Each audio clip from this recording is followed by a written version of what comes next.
This is Josh Matthews, and you are in the Wrestling Epicenter.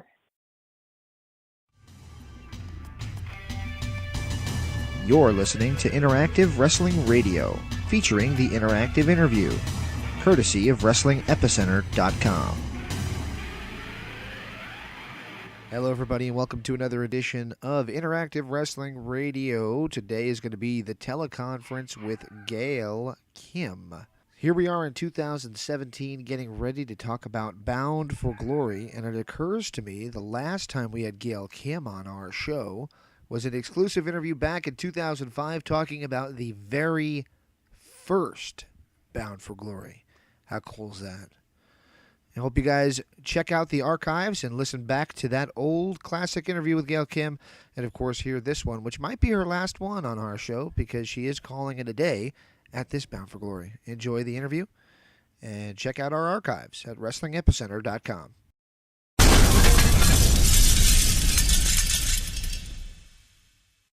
This is Brett the Hitman Hart, and you're listening to the Interactive Interview.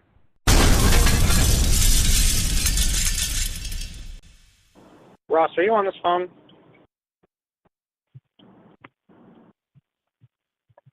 Ross, Foreman?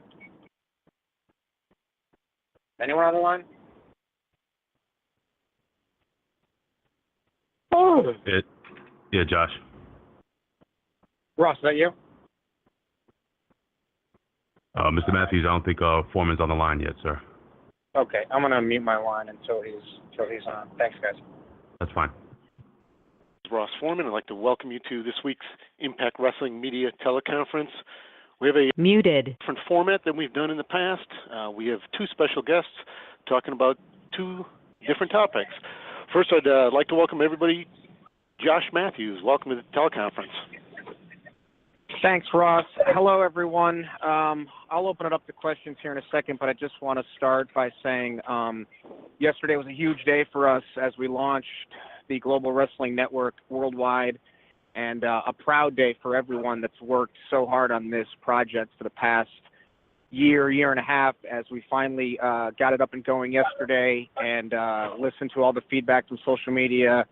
Talked last night. It was a very long work day for all of us, but we're very confident that it's going to be exactly what we envisioned when everyone got this thing going back when the idea was started. So at that point, I will open it up to you guys for questions. We also have Gail Kim, of course, six-time Knockouts champion, on the call. However, for the first 10 minutes, I ask that any questions be directed towards Josh about the network. So please, we will get to Gail momentarily, but first we're going to talk about the network. So I'm going to open it up for questions for Josh here. Q&A session has started. To ask your question, please press *6.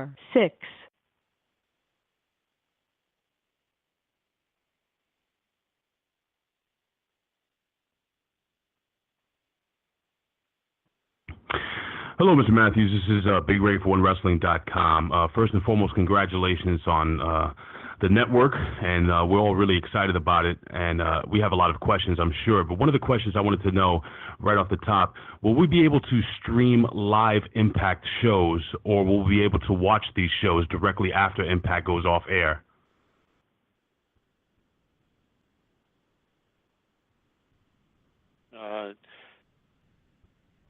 Hey, Josh, start over again. I had you muted there.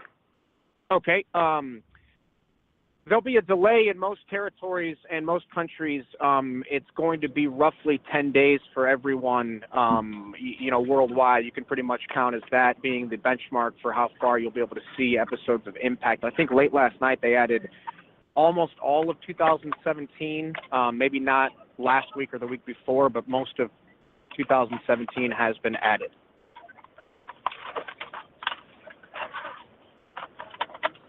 This is BQ from the Impact Lounge. My question for you, Josh, I know that the Global Wrestling Network is worldwide. I've been contacted by a couple of people from other countries, Africa being one of them, saying they haven't been able to access the network. Is this, are there certain countries that so far don't have the network, or has it been more of an operator error? I think there are a few territories. Am I unmuted, Ross? How does this work? You're good to go, Josh. Okay, thank you. I think there might be a few territories that haven't been turned on yet.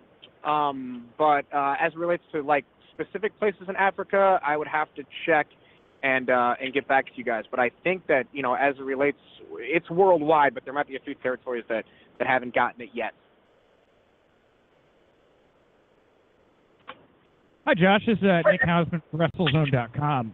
Thank you for taking the call, first of all. And second of all, you know, this is a really unique platform, and obviously comparisons are going to be made to the WWE Network, and they provide a lot of original shows, right? Do you have any ideas outside of the archives, what kind of original type content you might want to bring to Global Wrestling Network? Well, you have to remember that when you say original programming, I was there for the launch of the WWE Network, and there was going to be a ton of original programming, daily shows and Raw pre-shows and post-shows, and that got scaled back pretty quickly. So I think you can kind of learn from there, you know, not that they made a whole lot of mistakes, but you can learn from the one or two mistakes that they did make as it relates to original programming. I have been pushing for original programming on GWN, and I think you'll get some, but it's just a matter of a strategic approach to what those are going to be.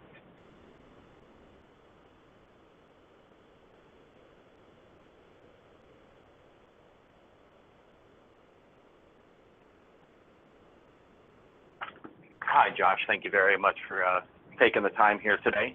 This is Michael Melkor, also with thegorillaposition.com. I had seen in the news release that there were, of course, a lot of the Impact library is going to be there, but there are also some other promotions like Border City Wrestling is involved. At the outset, at the launch of the network, what all content, not just from Impact, but from other promotions, is going to be available? Well, right now, like you said, you've got Border City, and I think there's some stuff from Smash that's on there right now. And, you know, it's just working with our partners, working with, you know, Pro Wrestling Noah, AAA, Crash, you know, everyone that we've talked to as it relates to adding their libraries to the platform. So I think every month or every few months you're going to see, you know, an influx of new programming, independent wrestling, classic wrestling, things like that, you know, that aren't owned by the WWE Network. This truly is, you know, the alternative wrestling network for what's not on their platform, hopefully will be on our platform.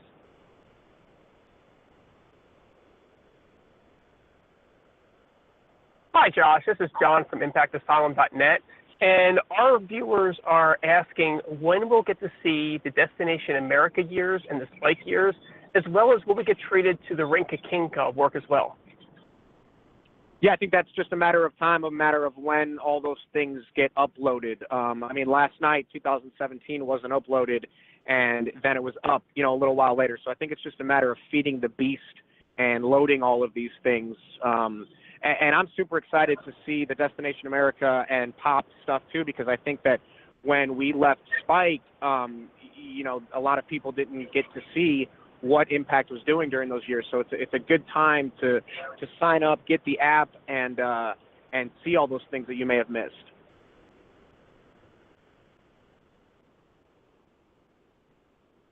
Hi, Josh. This is Gray Matthews, Nimero.com. My question for you would be, will the Global Wrestling Network ever evolve to the point, this might be a little later down the line, where pay-per-views will air exclusively live there in the future, similar to the WWE Network?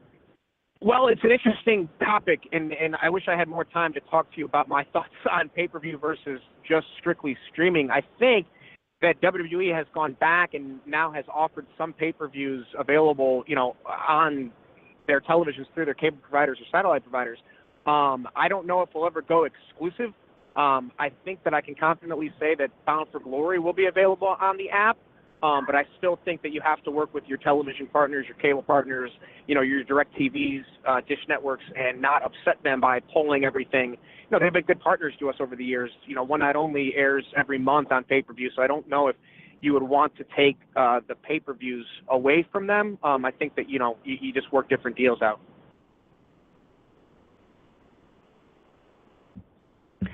Hi, Josh. This is Raj Giri with WrestlingInc.com. My question was the timing of doing this. I know FlowSlam has had some problems, and you know, some other streaming services have. What made you decide this was the right time to launch this? Sorry, you broke up there for a second. Is it just the timing of the launch?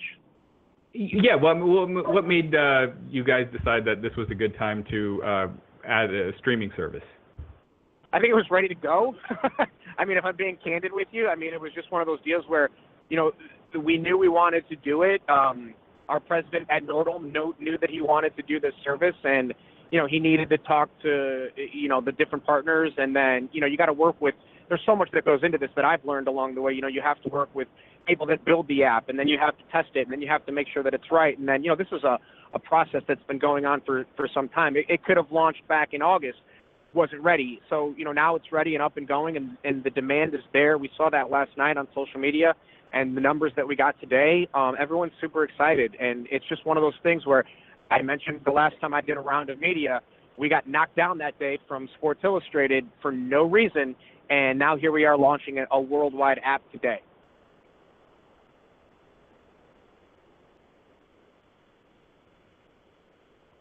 Hi Josh, David Dunn here with the New Zealand Pro Wrestling Informer. You've sort of touched on it already, but just wondering about the delay for new pay-per-view events to be uploaded to the network. You said there's 10 days before most Impact programming will be up. What sort of a delay are we looking at before this year's Bound for Glory, hypothetically, would be available in the content? It's a good question. I guess it would depend on where you are in the world. I know Ron Fighting is planning on airing Bound for Glory in Germany live, which would be like 2 a.m. Spiked UK is probably going to air the next day, which will be Monday. And I'm probably telling you guys things that I shouldn't, but you guys know me, I'm pretty open.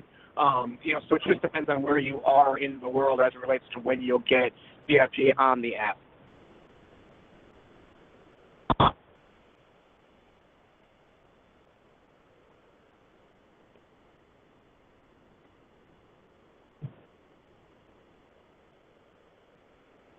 Title match wrestling reporter Andre Corbeil. Now, Gail Kim, you've had a storied, legendary career, and let's actually, Andre, I'm going to cut you off there for a second. We're going to hold off on Gail questions. We're going to wrap it up with Josh. So, if you want to get back in queue momentarily when we bring Gail on the call.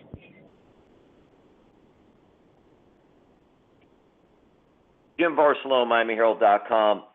Josh, the price point for it. What was the decision-making process for what you all wanted to charge for this? I wasn't in the room when they came up with $7.99, but I think it's a great price point. I don't think that you can go higher than $9.99. I think WWE set the price point for a model like this because they were first to market. Netflix is $11 or something like that a month right now, and Netflix has a retention of like 97% a month. They just continue to roll customers over every single month, and you guys have to remember that retention is a big deal. I don't know what WWE's retention rate is, but I think $7.99 is a great price point for this, especially if you're in a territory that doesn't get Impact right now. 10-day delay to you doesn't mean anything because you weren't getting it in the past, and if you are in a place where you get Impact, you're going to get like you've seen on the promos, original content, all the old classic episodes, and, it's right there at your fingertips.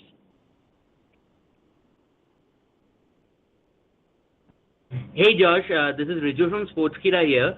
My question isn't directly related to the network, but I wanted your thoughts on the passing of Bobby Heenan and Lance Russell and what they meant to you as an announcer. Thank you. Well, I'll be quick. I know that you guys are waiting to Gail. It's saddened, but these guys had long lives and illustrious lives and amazing careers. So you're sad to hear the passing of them, but then you think about what they did in their lives and the incredible legacies that they built, and you can sort of celebrate those legacies with the passing of those guys.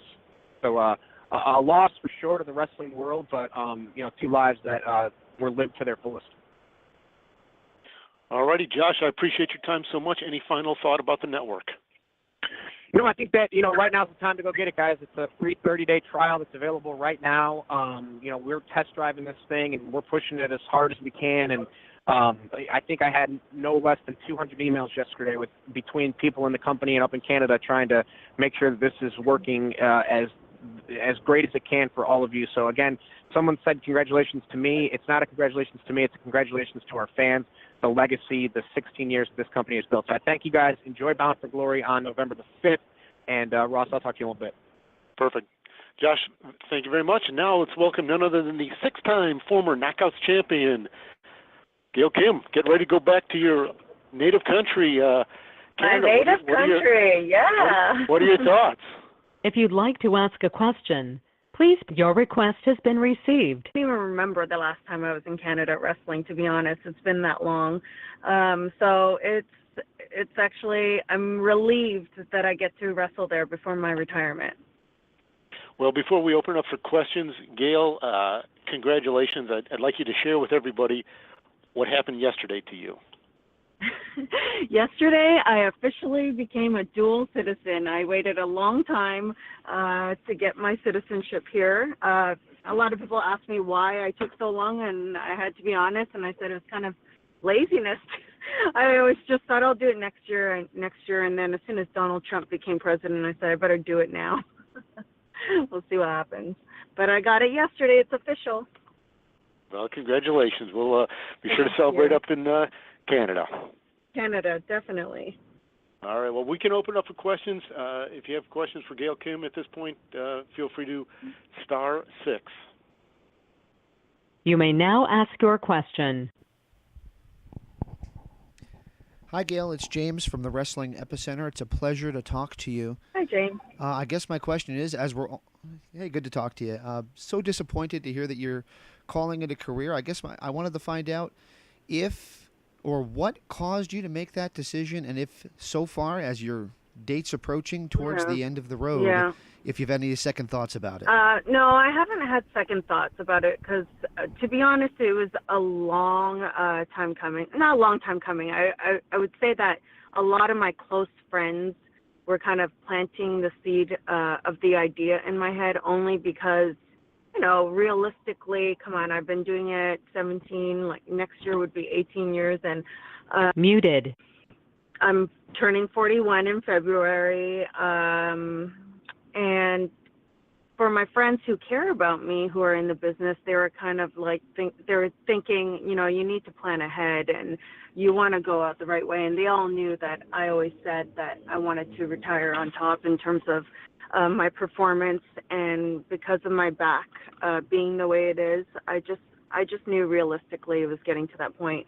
And I would say before I decided, it was probably being talked about within my close circle of family and friends for about a good year, and I wasn't ready then. And I always, you know, for every wrestler, it's difficult to leave the business as it is. So I just wanted to be absolutely 100% sure because I didn't want to have any regrets.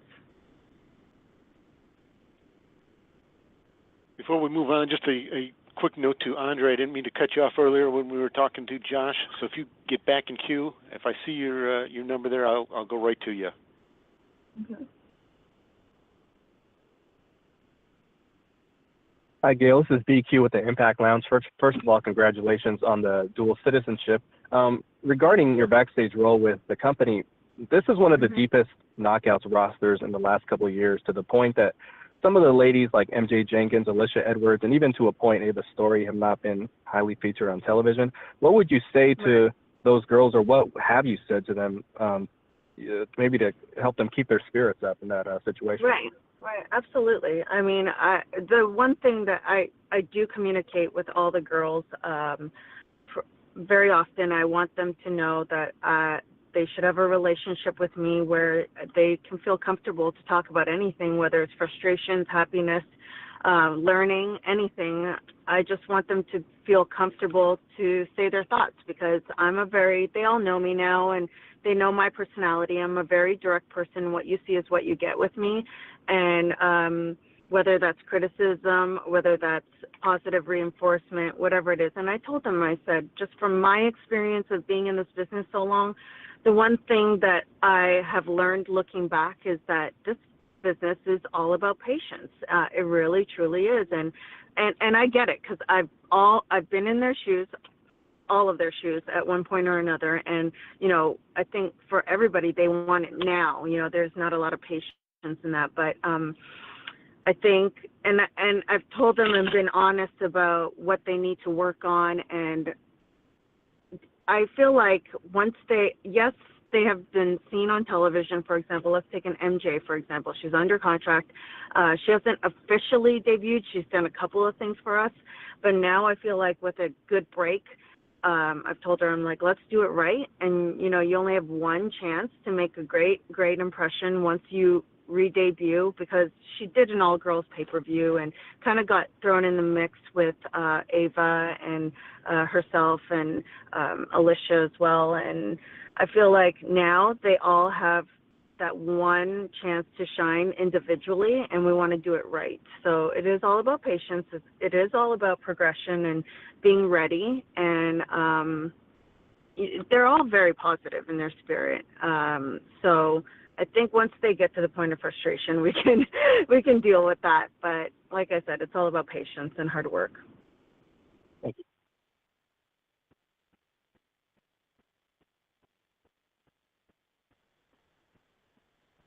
Title Match Wrestling reporter, Gail. How you doing? Good. How are you? I'm great. Calling you from Canada today. Now you've got a storied I can hear the accent. Can you, eh? Yeah. You've had an unprecedented storied career. You're nearing 7 knockouts wins. You surpassed Angelina Love at Bound for Glory.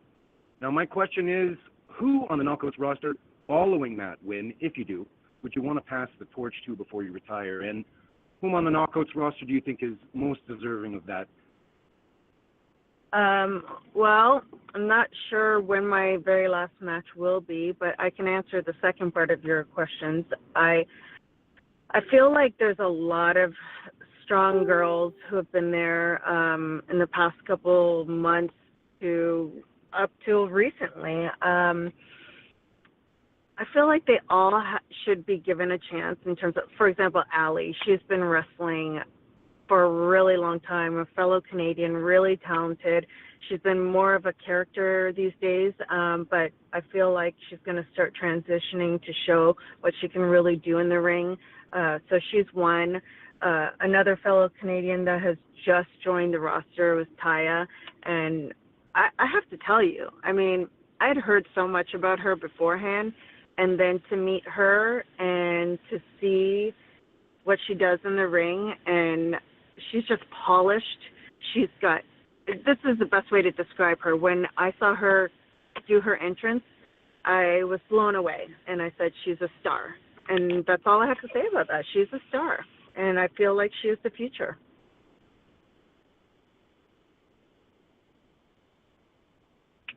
Hi, Gail. This is John with ImpactAsylum.net. You've left a heck of a mark on the wrestling industry, and particularly women's wrestling. And on behalf of all fans everywhere, thank you for that. Do you have any plans to continue to work with Impact behind the scenes to extend that legacy into the distant future? Yes. So right now I'm kind of been transitioning behind the scenes as well. So I've already started working with the girls, and I really, truly love that role. And I'll be honest, the very first time I got thrown into it, I remember my husband was there at backstage, and I turned to him and I said, "Oh my goodness, I'm not getting the same feeling as when I'm out there." And he said, "Of course you're not going to get the same feeling. It's not the same as performing." And once I got over that hump, which was very quick, I really embraced the role. And I love, even throughout all my years in wrestling, my favorite part was creating matches and being innovative and being, just thinking outside the box. So I hope that now that I can't do the in-ring part after I retire, I hope that I can create a legacy for them and to help build this division and be the best in the world.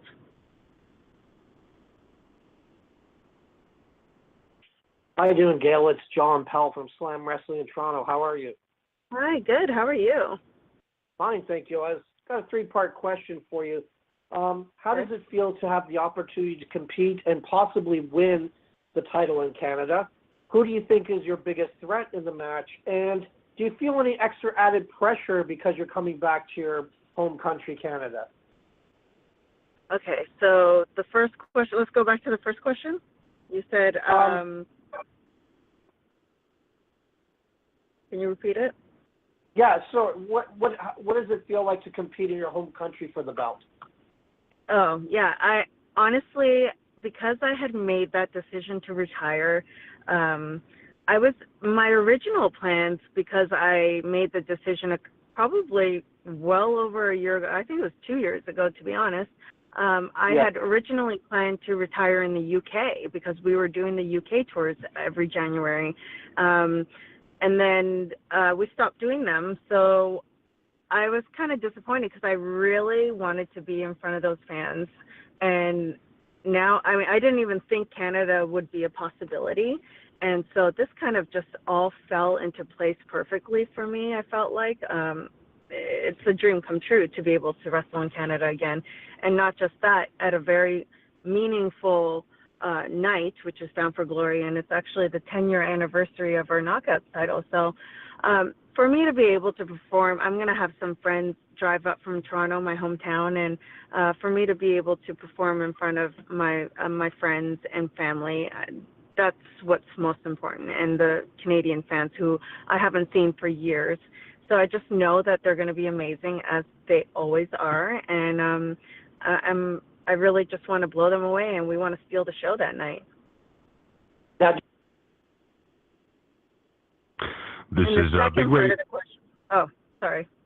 Oh, no, please. Big Ray, hold on 1 second. I'll hold, no problem. And then the second part of the question that I remember is who's going to be my person that I'm going to be looking out for. And, you know, you can't count any of the girls out. With Taryn, yes, she just came back, but her and I have a really deep history, and I know she's not afraid to, you know, take her wrestling game to another level. And then the other two girls, I absolutely, like I said, have so much deep respect for, because these girls are the ones that are coming through. This is the new generation, and they're going to be very hungry, and they want to prove themselves. So you just never know. In a four-way match, anybody can take it at that point. Hey, John, I apologize. I cut you off a little early there. Okay, Go ahead. I think, Gail, I think his third question was, how much pressure do you feel going into this in your home country as a Hall of Famer? Right. I feel like I have the same pressure all the time, even after all these years, and I'm very satisfied with my career, obviously.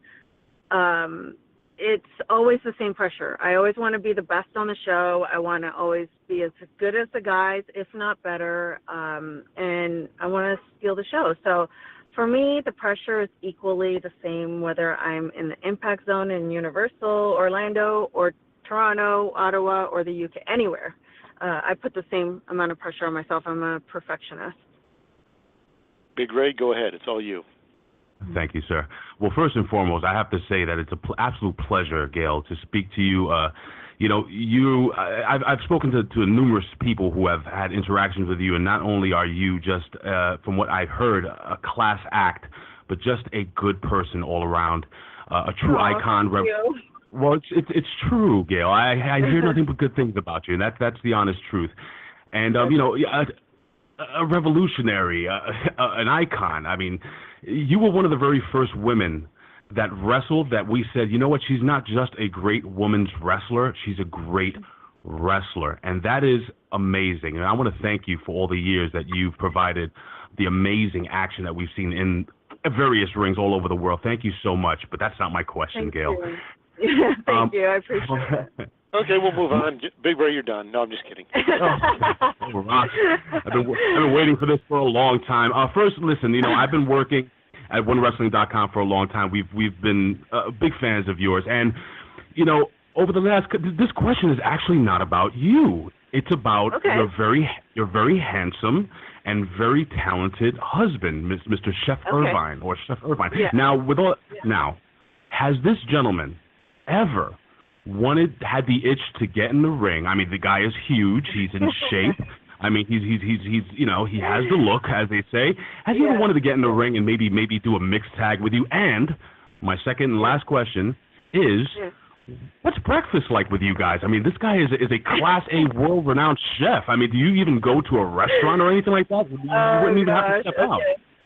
You're going to be surprised by both answers, I think. The first part is that many people have asked, yes, they're like, oh, he looks the part, and would he, you know, obviously is an entertainer as well. I would say definitely he loves going into heel mode when he is asked to maybe make a few comments backstage and everything like that.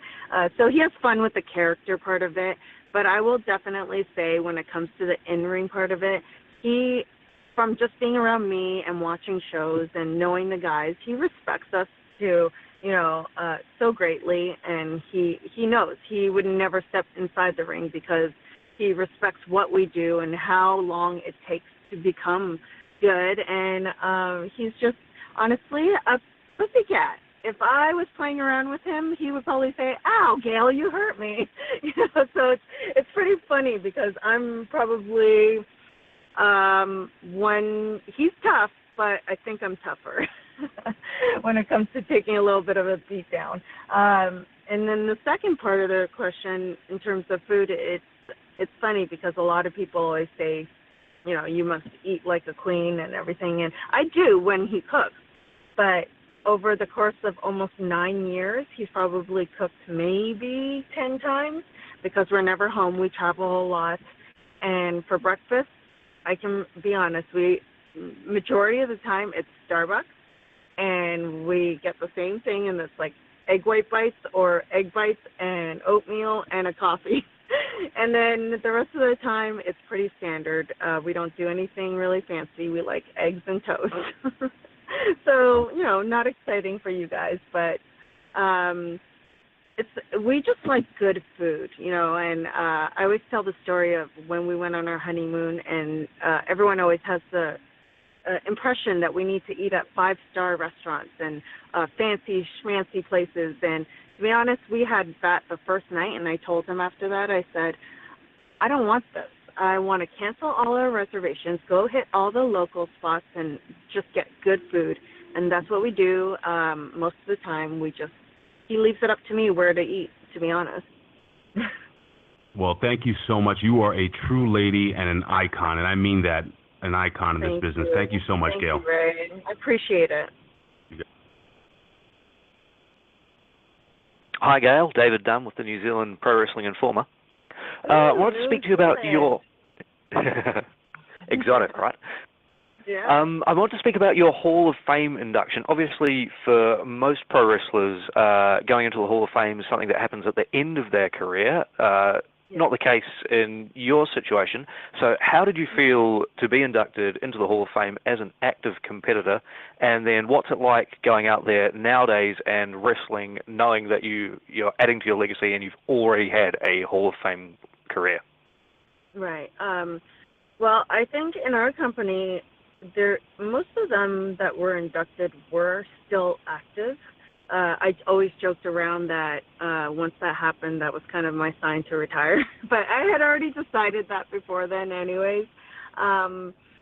So it was truly almost the icing on the cake. And I've always said that meant a lot to me because it's not only just fan recognition, but it's the recognition from your peers and from your company. And that means a lot to me because those are the people I work for, so they get to see a little bit more from me, not just the matches, but the work that goes into the matches behind the scenes. And so that was kind of, I would say, the last thing where, well, actually it's not the last thing because I do want to win the title at Bound for Glory, but that was kind of the last thing where I said, you know what, I can walk away tomorrow and feel very satisfied with how my career went, and I'm extremely proud.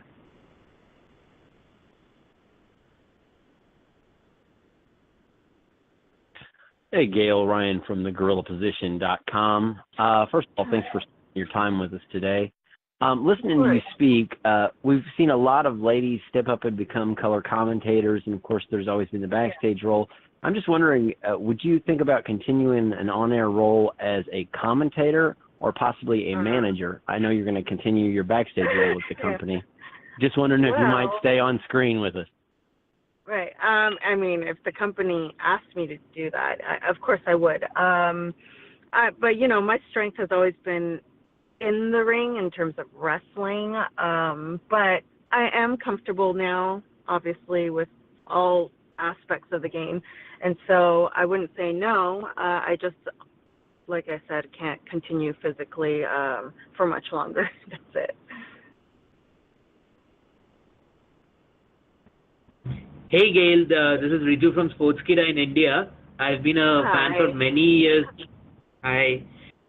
We have all been fans for a long time. Thank you for so many years of entertainment. Thanks. You're welcome. So my question is, do you think what is being described worldwide as the women's revolution is something that began with the knockouts and something that the knockouts don't get enough credit for? Oh yeah, I've spoken about this before, and everyone has their opinion in terms of, there's so many points where there was women's wrestling that was strong.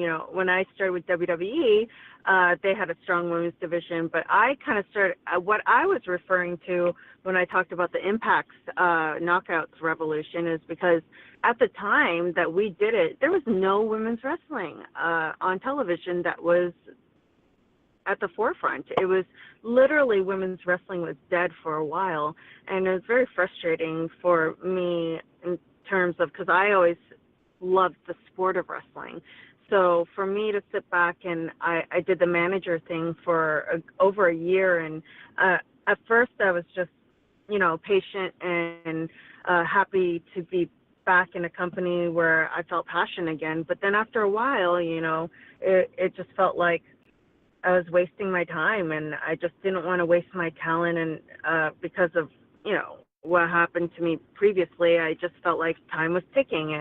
And so Impact gave us that opportunity and pretty much has never stopped. So I feel like sometimes, they don't get the credit that they deserve because they started this women's wrestling movement, and it's never stopped. We've gone through ups and downs and, of course, rebuilding stages, but it's never stopped, and they've always believed in the women, and that's why I've always felt very loyal to this company. It's because they gave us a chance, and even if we disappointed at times because we're not perfect, they just kept rolling with it. And so if we have contributed to the whole big picture of women's wrestling today, then I'm very happy. Hey, Gail, this is Brent Matthews, Remote.com. How are you doing today? Good. How are you? Doing good. So as you mentioned earlier, having won your first Knockouts Championship at Bound for Glory 10 years ago, obviously there's been a lot of talk in recent months of the women one day headlining WrestleMania. Do you think at one point we could see the women headline a future Bound for Glory pay-per-view? Yeah, I would hope so. That would be a very big deal. I think that I would love to see Impact do it first. They've done a lot of firsts for the women, so I could definitely see that happening. That's definitely a goal. I feel like, lately I feel like there's a lot of female topics happening in the news today, especially, you just see this sexual assault thing, and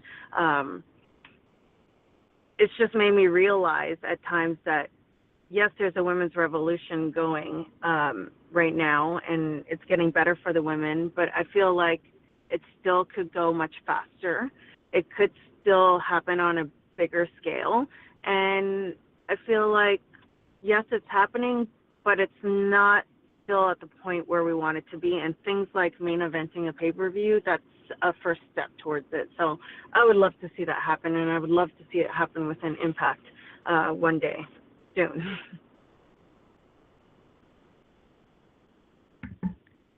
Hi, Gail. This is Raj Giri with WrestlingInc.com. Hi. Hi. I kind of piggyback on that women's revolution question. I know a lot of fans feel like your feud with Awesome Kong was kind of what led to the women's revolution as we see it today. And at that time, you also had the Beautiful People, all this amazing stuff going on in the women's division in TNA. What do you recall about that period? And was it difficult to leave during that time? Well, I left probably, let's say, almost 2 years after that time. So, yeah, it was a very difficult time for me. But touching back on where you originally started, sorry, it was great because you just never know what will happen when a company brings in 10 girls all at once. It can probably get ugly in some instances, but it was just this magical thing that happened. I mean, all the girls just kind of clicked and had their own personality or character, and you saw girls from Awesome Kong to Shelly Martinez with LAX and myself and Jackie Moore and Roxy Laveau. It was just a wide, vast array of characters. So it was nice to see, and we all had our different wrestling styles. What was the second part of the question? Sorry, I just had a brain fart. No, that was pretty much it. Just that period in the knockouts division and how it was. Yeah, it was hard to leave at that time. I literally bawled my eyes out because I didn't want to leave. It was just a business decision at that point, and I had talked to every single person in the office, and they understood my decision. And hey, I ended up back home though, and so it all worked out. Hey Gail, this is Riju again from Sportskeeda. Hi. My question is hi. Is there another knockout that you think deserves to be in the Impact Hall of Fame? Like first thought that comes to your mind? Thanks. Oh, well, the first thought that comes to my mind obviously is Awesome Kong. I have nothing but the deepest respect for her, and we just had an unbelievable chemistry, unbelievable deep respect for one another, and to this day. And she was my partner throughout that feud that everybody still to this day will come up to me, fans will come up to me at signings, and sometimes I think back and think, wow, that was 10 years ago, and for the fact that fans still love it and remember it, that's what's special to both of us.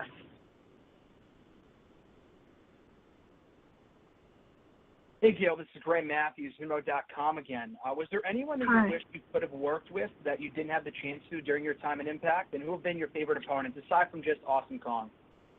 Oh, okay. Well, I worked with her, so I was lucky. Yeah, there's a good handful of girls that I wish I could have worked with. Let's see. You always want to have a deeper feud with people because these days wrestling moves so fast and the storylines are so quick. So I think the main thing is, of course, there's girls I've always wanted to wrestle and haven't had the chance to wrestle in the ring with, but that's mostly because we might be not in the same company at the same time. But I think the main thing for me is the two most personal feuds for me were Awesome Kong and Taryn Terrell, and I believe the key to success with both of them was because the feuds were basically 6 months long and they took their time with it. So I think for me it's more about maybe having a more meaningful feud with some of the girls I've wrestled because they're just so talented. I could have had a nice meaningful feud with Mickie James at the time, and because she's amazing, so we could have made it something bigger. I think wrestling in general, all across the board, just needs to take time with their storylines now.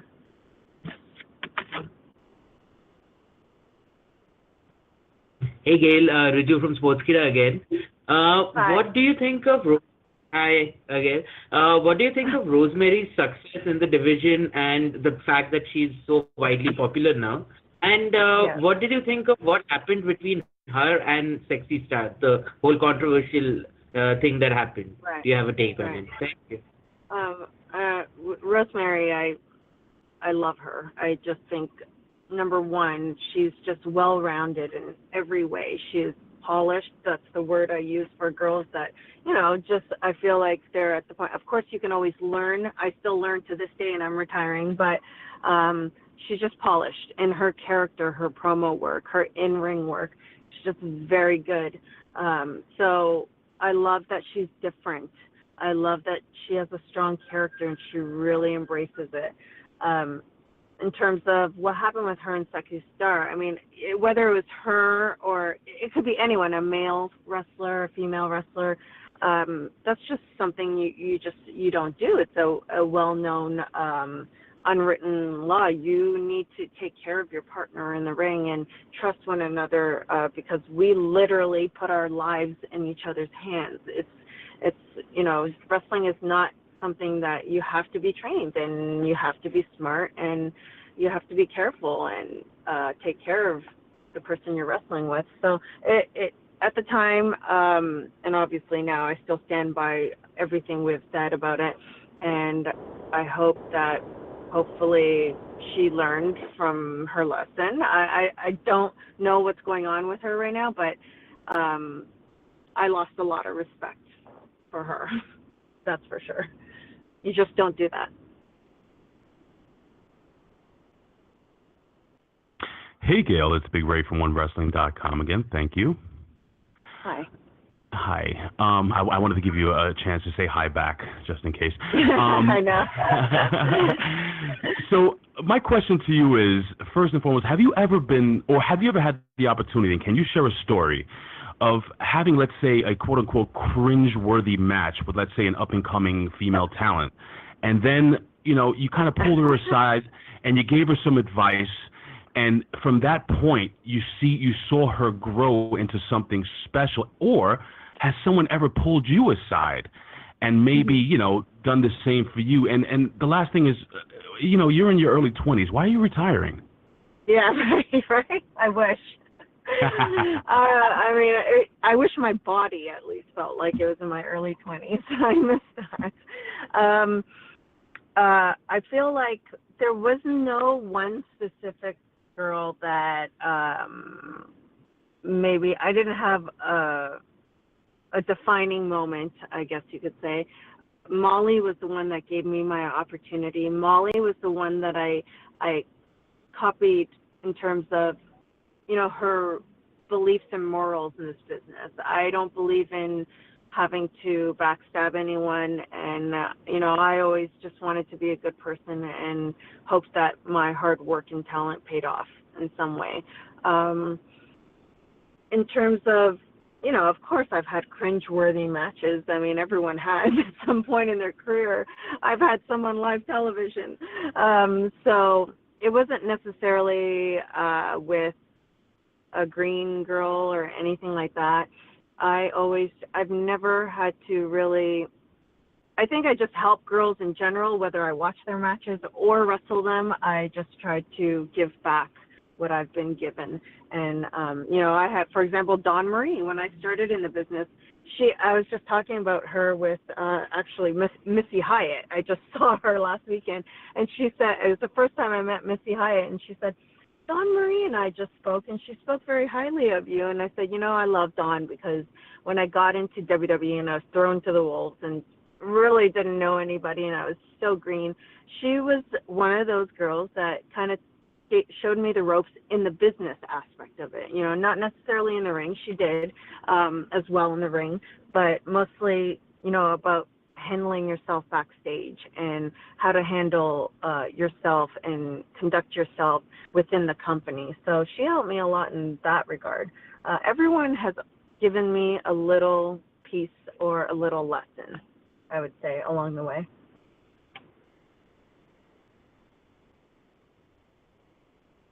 Gail, this is BQ from the Impact Lounge again. What are your thoughts on how Sienna has carried herself as the Knockouts champion? And the second part of that is, how special do you think your match can be at Bound for Glory that, features two knockouts who are kind of representing the future, and then two, which, don't take offense here, but for the sake of argument, two representing the past a little bit.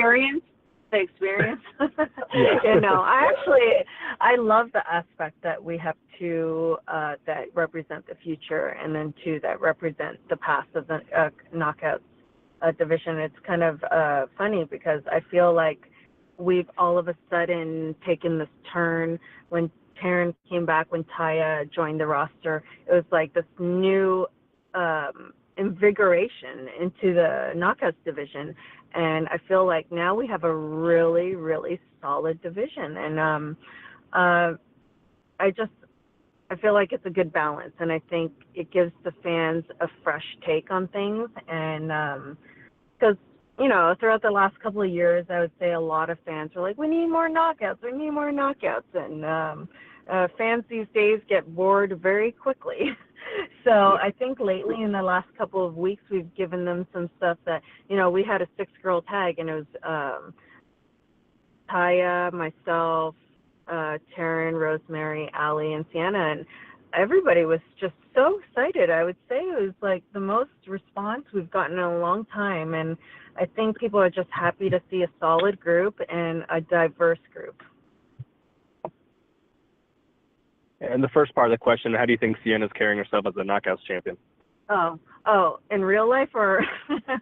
However you want to answer it. Yeah. No, I think obviously she's, from the minute that I've wrestled her, the very first time I wrestled her was on an all-girls pay-per-view, and she didn't have a contract at that time. And I remember thinking, this girl's got it.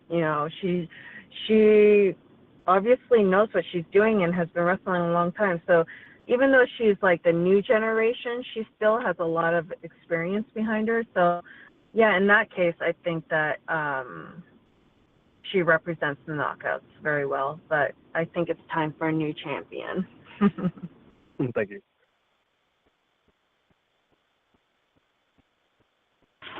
Jim Barcelona, MiamiHerald.com. Gail, you talked about women's wrestling. What do you think is next for women in wrestling, and how do you get there? Well, I would definitely like to see, as someone had just asked earlier about main eventing a pay-per-view, a huge pay-per-view, such as SummerSlam, Bound for Glory, WrestleMania. It's one of the major pay-per-views out there for whatever company it is. That would be a huge, huge step for women to show, like Ronda Rousey. Obviously, she main evented a UFC pay-per-view. So, I mean, why can't we do it? I think there's definitely enough talented women out there that could hold their own in that regard.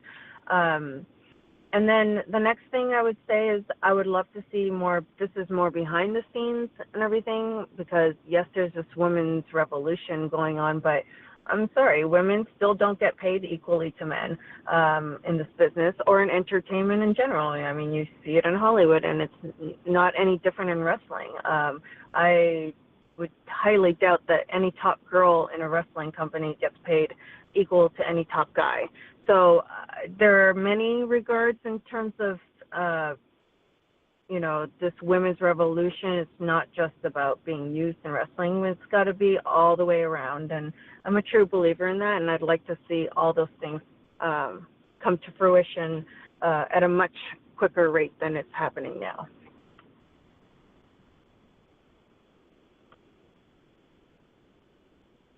Hi, Gail. Andre Corbeil again here. Okay. It's no secret this business is in your blood, and your passion for it's endless. So here's my question. You've hinted on the internet and some other types of involvement in the industry. After you hang up the boots, can you shed some light with myself and the Impact Wrestling fans if you do have that bug to work on the executive side, a.k.a. the other side of the curtain? Oh, yeah, definitely. And like I said, I've already started kind of transitioning, and I just feel like the transition has been very natural to me. Even before I was working with the girls, I was already technically working with the girls, and I felt like I got to the point where they did seek, advice or help, and whether that was in the ring or outside the ring, dealing with issues. I just want to be, I never had, when I started in this business, I was thrown to the wolves, and there was a few people that would help me here and there, but there are also things that I wish I could have known, and those are the things that I try to help with the, greener girls or girls who have just come into the business, and maybe teach them things that came for me at a later time, but maybe I could help them speed the process up and learn that way. I feel like it's a natural progression for me, and I do want to leave my stamp. I want to keep on leaving my legacy, whether it's in the ring or outside the ring. in the business.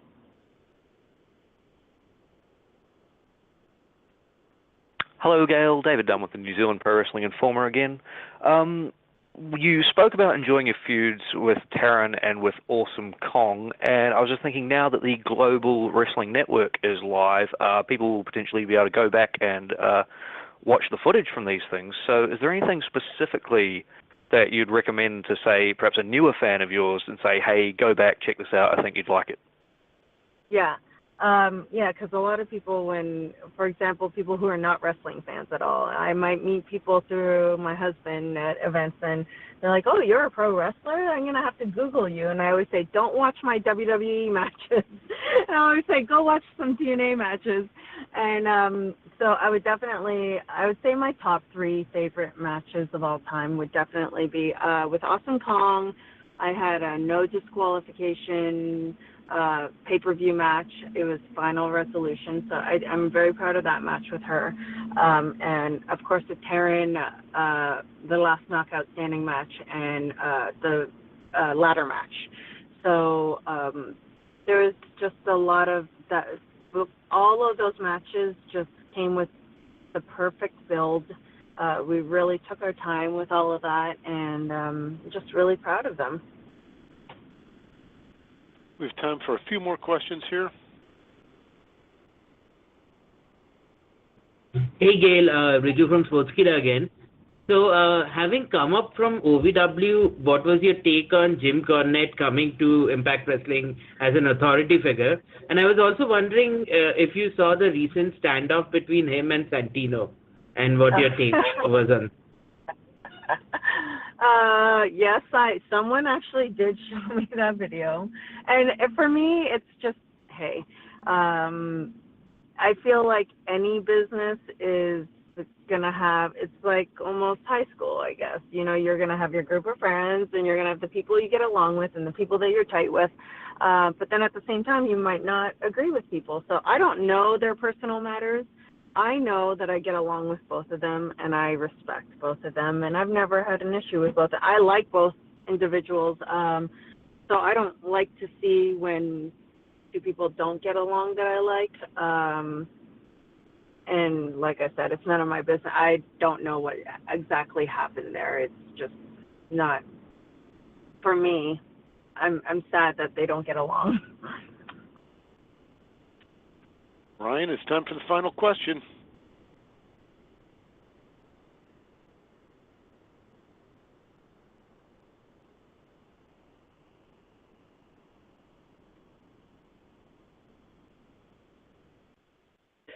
Ryan Bowman from thegorillaposition.com. Gail, you said you're going to stay involved in the wrestling industry, but what outside interests, other things, maybe in entertainment, art, that you might pursue? And also, do you have any bold predictions for the pay-per-view coming up? Well, let's see. Well, they've only announced one match, and that was ours, I believe. So my bold prediction for that is I want to win the Knockouts title. And you know, if this is one of my last matches, you know that I'm going to, for me, I always go balls to the wall. I am always going to try to outperform everybody, and that's not going to be any different that night. It's going to be actually probably, I'm going to up it a level because it will be in Canada in front of the Canadian fans and my family and friends. So I'm definitely going to bring my A game that night. And then what was the other question? Oh, outside the company, right? You said? For me, I've always been in my life very much about being happy and being passionate about what I do. So, you know, for example, a lot of people always ask, why don't you and your husband do something together, whether it's travel or food or fitness? And, you know, for both of us, we feel the exact same way. We don't want to just do something to do something. We want to make sure that we're passionate about it, because I've been so fortunate to be in this business for this long and to love what I do. I've never felt like I had a job. I've been paid to do what I love. And that's not going to be any different in terms of what I do next. And I'm the type of personality that if I'm presented something, an opportunity, I'm unless I'm totally against it, I'm not one to turn things down because I can't say no to a challenge. So I feel like once one door closes, another one opens, and I have a lot of ideas, but I'm the type of person that I don't like to talk about them until they happen, because in entertainment, you never know. Things, it's like throwing something against the wall, and 1 out of 10 times it sticks, if not less. So. Well, we have one more question here in queue. We'll get this one out Okay. there, and then we can wrap it up after this. Okay. Hey, Gail, Big Ray for OneWrestling.com. One last question.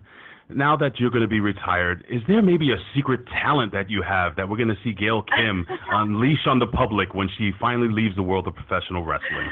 Oh, boy. I don't know. I've always been just kicking ass for how long now, right? I do have other interests, obviously. I mean, that are obvious to people in terms of fitness and food and travel. I mean, that's my life right now. I also do feel like I don't have any secret talents, I don't think. I just feel like whatever, like I said in the last question, I just want to be deeply passionate, and it could be in anything. It could be, there's been some television things that have been presented, and that comes in the form of a lot of things, whether it's fitness, food, health, whatever it is. But I just want to find that one special thing, and that I feel strongly about. And I've always been, just like with wrestling, the day that I knew I wanted to be a wrestler, I went full force, and that's all I had my focus on, and that's what I want my next thing to be. All righty, Gail, I appreciate your time so much. How about a final thought as we wrap today's teleconference up? I just want to thank everyone for taking the time to talk to me today, and Bound for Glory, I'm really looking forward to seeing all the Canadian fans, and hope that everyone tunes in, and like I said, the girls are going to steal the show. All righty, Gail, I appreciate it very much. A message from media. I appreciate all the feedback, particularly the good, not just the across the board, good, bad, and indifferent, about these teleconferences, but I want to make them something that you guys really want. So if there is a talent that you would like on the teleconference, shoot me an email. If there's a theme you'd like, we've done, for instance, we had the X Division Roundtable a month or so ago. If there's a theme, let me know. If there's a certain talent you would like back on the teleconference, or somebody that we have not had, shoot me an email. Let me know what your thoughts are. Thank you very much, Gail. Have a great week. Thank you. Thank you. Bye, guys. Q&A session is over. Goodbye.